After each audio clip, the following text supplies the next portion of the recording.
가깝고도 먼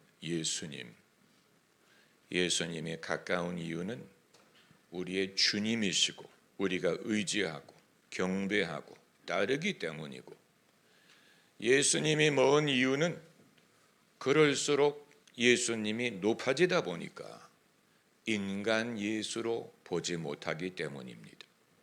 역설적인 사실인데 우리가 가장 본받을 대상이 예수님인데도 불구하고 우리가 예수님을 높이고 예수님을 경배할수록 멀리 보이고 높이 보이는 나머지 본받을 대상으로 여기지 않는다는 것입니다. 기독교인들이 흔히 하는 말이 그건 예수님이기 때문에 가능합니다. 그건 예수님이기 때문에 그런 것입니다. 하나님의 아들이니까 그렇게 했지요. 나는 평범한 인간인데 어떻게 예수님처럼 할 수 있습니까? 역설적인 것이지만 우리가 가장 본받을 분이 예수님인데도 불구하고 예수님을 높일수록 예수님을 경배할수록 나와 다른 분, 높은 분, 숭배할 분으로 여길 뿐이지 예수님을 닮을 엄두를 내지 않는다는 것입니다.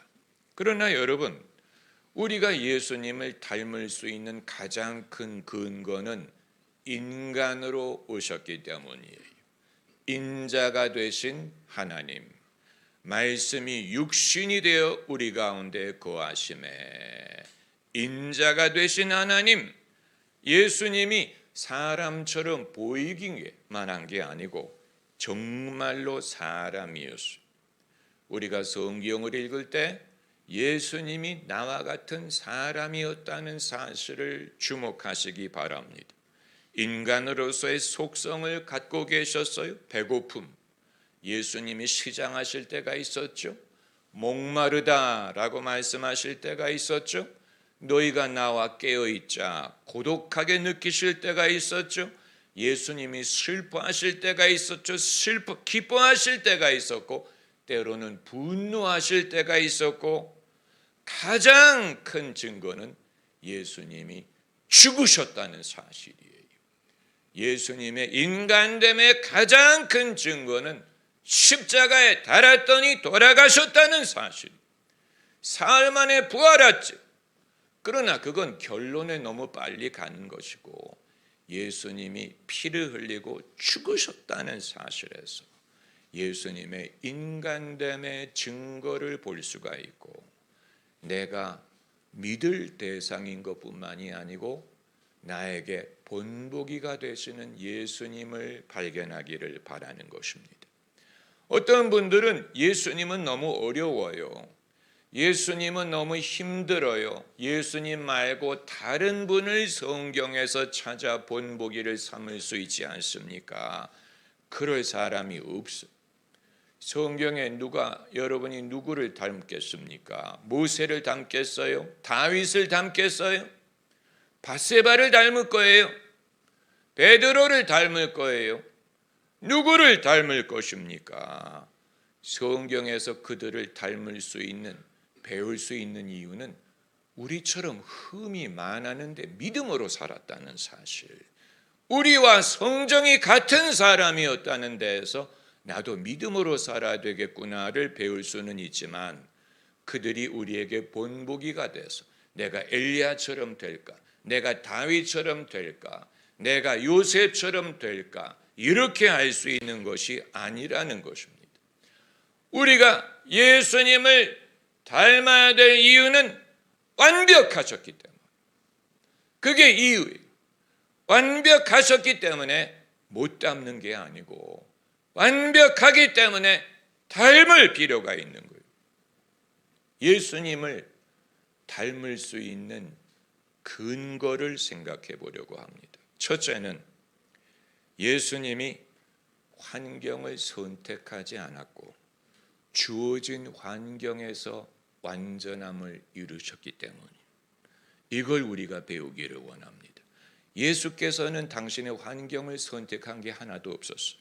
때와 장소와 가정과 사람과 여건과 시대와 지위와 이런 어떤 것도 예수님이 선택한 것이 아니고 예수님에게는 무한한 옵션이 있었던 게 아니고 예수님은 이 환경에 오셔서 제한된 환경에서 하나님을 믿고 섬기고 십자가를 지고 하나님의 뜻을 이루셨습니다. 예수님의 환경이 우리의 환경보다 나은 게 아니었어요? 당신의 환경이 완벽할 것을 요구하지 않고 주어진 환경에서 하나님의 뜻을 발견하시고 그것을 이루시고 순종하셨습니다. 초원에서 사셨기 때문에 초원에서 말씀을 가르치신 것이고 주변에 있는 사람들이 어부와 세리이기 때문에 그들을 제자로 삼으신 것이고 주변에 병든 사람, 가난한 사람들이 많았기 때문에 그들에게 하나님의 나라를 전파하신 것입니다.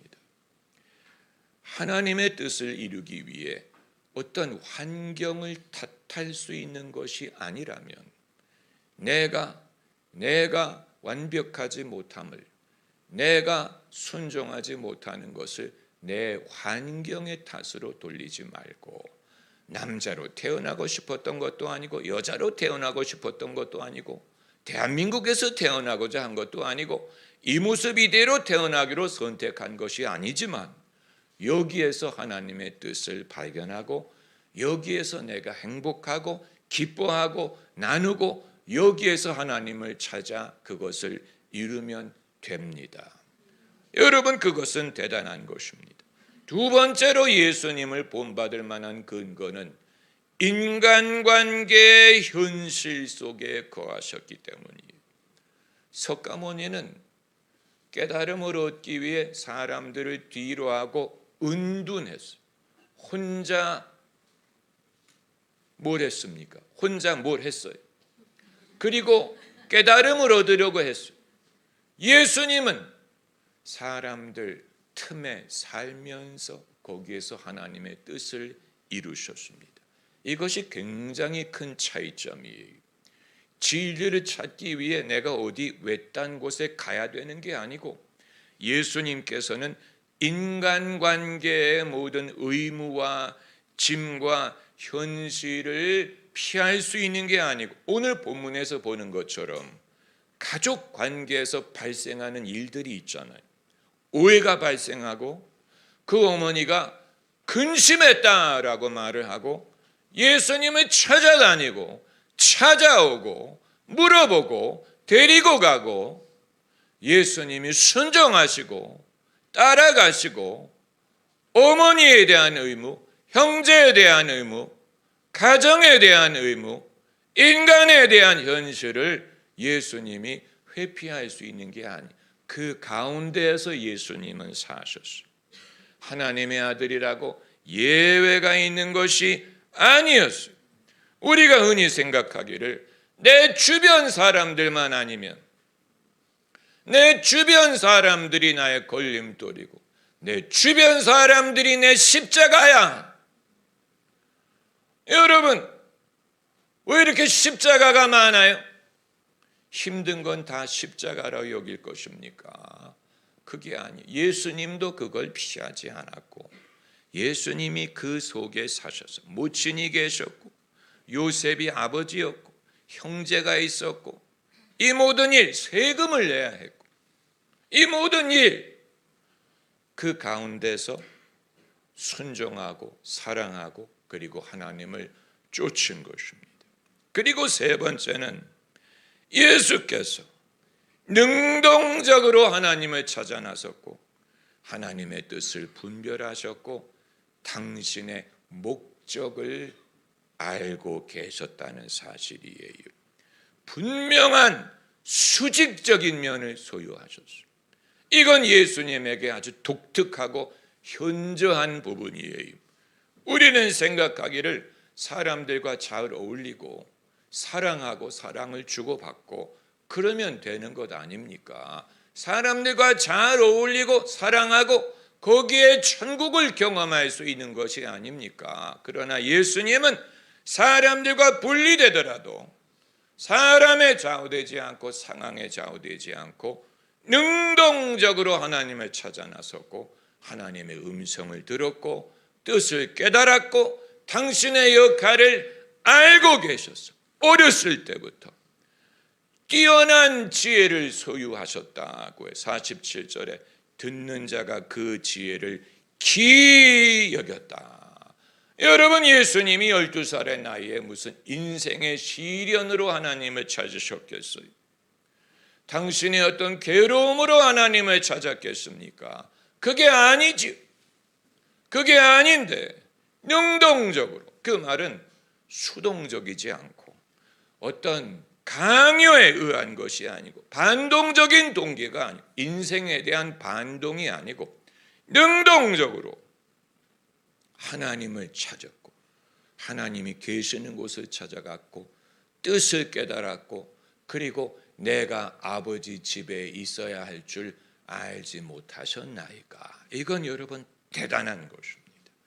내가 하나님의 뜻을 모르는 이유를 내 환경에서 찾을 수 없어. 내가 어려서, 내가 학교를 가야 해서, 내가 부모님에 대한 의무 때문에 군대를 가야 되기 때문에, 일을 해야 되기 때문에, 처자식을 먹여야 되기 때문에 이런 것을 말하지 않고 예수께서는 단독으로 성전에 가셔서 가족들과 분리되더라도 성전에 가서 거기에서 내가 내 아버지 집에 있어야 할 줄을 알지 못하셨나이까. 그러나 그 부모는 그 말을 깨닫지 못했다.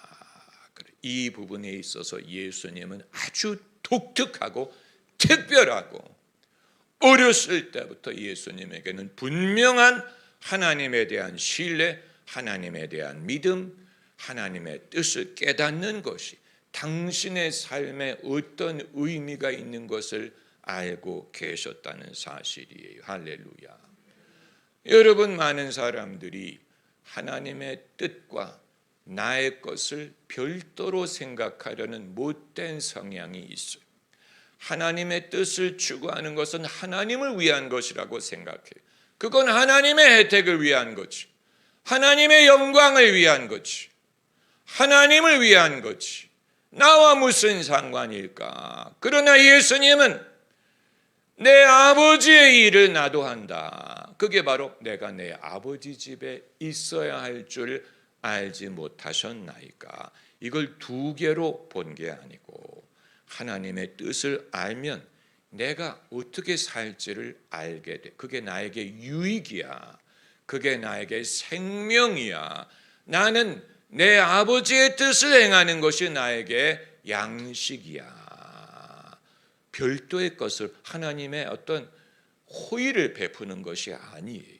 여러분은 그런 마음이 없으십니까? 예배를 드리든 헌금을 하든 교회를 다니든 순종을 하든 이게 하나님에게 호의를 베푸는, 하나님을 위한 아니에요. 그게 나에게 유익이에요. 그게 나에게 축복이에요. 내가 그것을 기쁨으로 하기를 원하는 것입니다. 억지로 하는 게 아니고 의무적으로 하는 게 아니고 나도 내 아버지 집에 있어야 할 줄 알지 못하셨나이까. 여러분, 이건 대단한 것이죠. 그리고 네 번째로, 그럼에도 예수님은 남에게 배울 때가 있으셨어요. 완벽하다는 것은 다 알기 때문에 완벽한 게 아니에요. 우리가 다 몰라서, 모르기 때문에 내가 부족하다라고 생각할 필요가 없는 이유는 예수님도 오늘 본문 46절에 선생들 중에 앉아 듣기도 하시고 묻기도 하시니 인간 예수의 모습을 발견하는, 그 말은 예수님도 남에게 배울 필요가 있으셨다는, 예수님이 영적인 모든 것에 대해서 임프린트를 완벽하게 갖고 태어나신 게 아니고 배우실 필요가 있었어요. 그걸 창피하게 여기지 않으셨어요. 듣기도 하고 묻기도 하고 주입하는 게 아니었다는 뜻이죠. 제가 성도님들에게 늘 간곡하게 권고하는 것은 질문하는 것을 주저하지 마시라. 예수님도 듣기만 한 게 아니고 물었다. 물으셨다. 여러분, 묻는다는 말은 모른다는 뜻이 아니고 안다는 뜻이에요. 알기 때문에 질문할 거리가 생기는 것입니다. 알기 때문에 더 알게 되는 것입니다. 질문하지 않는 사람은 모르는 거예요. 그렇기 때문에 모르기 때문에 불완전한 게 아니고 배울 수 있다면, 내게 배울 마음이 있다면 얼마든지 완전함에 이를 수 있습니다. 예수님이 모르시는 것이 있었어요. 그 날과 그 시는 인자도 모르고 천사도 모르고 하늘에 계신 아버지만 아신다. 예수님이 모른다고 말씀하셨어요. 누가 내 옷에 손을 대었느냐? 모르기 때문에 물어보시는 거예요. 너희가 오는 길에 서로 무슨 말을 했느냐? 모르기 때문에 물어보신 거예요. 모른다고 해서 그것이 나의 흠이라고 생각하지 말고 배울 의지만 있다면, 그리고 다섯 번째로 예수께서는 당신의 의로움을 사람과 갈등의 소지로 만들지 않으셨어요. 부모님이 찾으러 오니까 어떻게 하십니까? 순종하여 함께 내려가 한 마음으로 받드시더라. 다투지 않았어요. 내가 아버지 집에 있어야 할 줄 알지 못하셨나이까? 라는 말은 다투는 말이 아니고 질문이었어요. 그리고 한 마음으로 내려가 순종하시더라. 이 말은 타협했다는 뜻도 아니고 굴복했다는 뜻도 아니고 하나님을 섬기는 일로 인하여 내가 사람과 다툴 이유가 없는 거예요. 왜 그것 때문에 다툴 일이 생깁니까? 왜 갈등이 있어야 된다고 생각합니까? 오히려 더 화목할 이유가 되고 더 순종할 이유가 되는 것입니다. 할렐루야. 그래서 오늘 본문에 모친이 이 모든 말을 마음에 두니라. 그 말은 고맙게 여기고 귀하게 여겼다는 말. 다 깨달은 것 같지는 않아요. 왜냐하면 전절에 부모가 깨닫지 못했다. 깨닫지는 못했는데 마음에 두었어요. 사람이 우리의 믿음을 다 깨닫지 못해. 그러나 귀하게 여길 수 있습니다. 저분은 다른 사람하고 달라. 저분은 자신의 믿음을 타협하지 않는데 그 믿음이 나와 이질적인 믿음이 아니고 나와 갈라지는 그런 믿음이 아니고 저분의 믿음 때문에 나는 저 사람이 더 마음에 들어. 저 사람이 내 마음에 들어. 여러분, 여기에서 예수님의 모습을 엿보지 않는다면 어디서 예수님을 발견하겠습니까? 예수님의 특별함이 여기, 사람들이 예수님을 좋아했어요. 사람들이 마음이 예수님에게 끌렸습니다. 할렐루야. 저쪽에 문을 열어주시면 누군가 널 위하여 누군가 문 밖에서 두드리네. 할렐루야. 여러분, 오늘날 불필요한 갈등을 유발하는 이유는, 왜 우리가 불필요한 갈등을 유발합니까? 배우자와 부모님과 형제와 왜 갈등이 일어납니까? 우리가 예수님을 충분히 이해하지 못했기 때문에, 예수님을 충분히 알지 못했기 때문에, 예수님에게는 사랑할 수밖에 없는 면모가 있었어요. 그런데 가족부터 예수님을 사랑했다는 말은, 가족부터 예수님을 사랑했다는 말은 팔이 안으로 굽었다는 말이 아니고 객관적으로 볼 때 선하고 의로움을 보았기 때문에 가족부터 그것을 봤어요. 가족이 그것을 봤다는 말은 진짜라는 뜻이에요.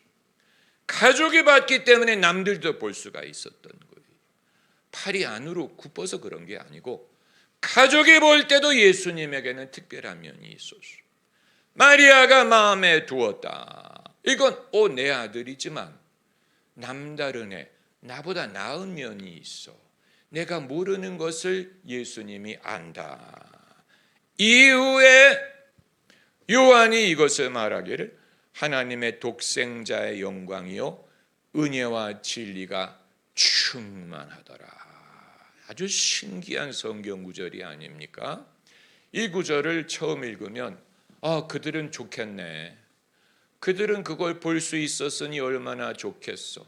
나도 그걸 봤다면, 나도 독생자의 영광을 볼 수 있었다면 그 은혜와 진리가 얼마나 충만한지를 나도 볼 수 있었다면. 판교로 가는 길에 은혜와 진리의 교회라는 교회가 있지 않습니까? 꽤 오래됐죠. 저는 그 이름을 봤을 때 이건 하나님이 주신 이름이야 라고 느낄 수 있었던 것이, 예수님에 대해서 한마디로 평가할 때 은혜와 진리가 충만했다라고 말했기 때문인데, 그러나 이건 그 당시에 목격자만이 할 수 있는 간증이 아니고, 우리가 이 간증을 하지 못하는 이유는 아직 예수님을 잘 모르기 때문에 그래요. 도대체 예수님에게 어떤 면모가 은혜와 진리가 충만했다, 내가 무슨 기적을 봐야 되나, 무리를 걸으시는 것을, 죽은 사람이 살아나는 이런 것을 보면 은혜와 진리가 충만했다라고 말했을까? 아니에요. 12살 예수님의 모습을 겪은 마리아가 느꼈을 거예요. 은혜와 진리가 충만하다. 예수님이 다르다. 예수님이 다르다. 예수님을 우리가 발견할 수 있으면 우리 눈에 은혜와 진리가 충만한 모습을 발견하게 되고, 그것이 나와 거리가 되는 게 아니고, 그렇기 때문에 오히려 내가 닮을 부분을 발견하게 되는 것입니다. 내가 예수님을 믿어도 늘 씨름하는 부분이 있는 이유는 이 부분을 내가 닮지 않았기 때문에 그런, 이 부분을 내가 깨닫지 못한 것입니다. 이것이 나와 다른 것이라고 생각한 것인데, 여러분, 무엇을 놓치고 있는지를 깨달을 때 예수님에게 배우는 것이 전혀 불가능하지 않고, 알게 될수록 내가 닮아가는 면을 발견하게 됩니다. 할렐루야, 할렐루야. 여러분, 이 시간에 우리 기도할 때 예수 알기 원합니다. 예수도 알게 하옵소서.